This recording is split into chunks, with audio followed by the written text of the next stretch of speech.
Cons திரைப்பட விழாவில் கலந்து கொண்ட நடிகை ஐஸ்வர்யா ராய் தான் அணிந்திருந்த உடைகளால் அங்கு வந்திருந்த அனைவரின் கவனத்தையும் ஒரு சேர கவர்ந்துவிட்டார். உலக அளவில் ஆஸ்கருக்கு அடுத்து மிகவும் பிரபலமானது கான்ஸ் திரைப்பட விழா. எத்தனையோ பிரபலங்கள் இந்த விழாவில் கலந்து கொண்டாலும் அழகு, உடை என இரு விஷயத்திலும் ஐஸ்வர்யா ராயை மிஞ்ச ஆளில்லை என்பது மீண்டும் உண்மையாகிவிட்டது.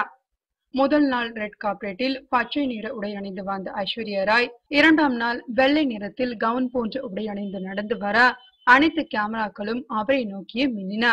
எத்தனை வயசானாலும், ஏன் குழந்தை பெற்ற பின்பும் அவரின் அழகு துளி கூட குறையவில்லையே என அவரை பார்த்த அனைவரும் ஒரு நிமிடம் பிரமித்து நின்றது உண்மையே.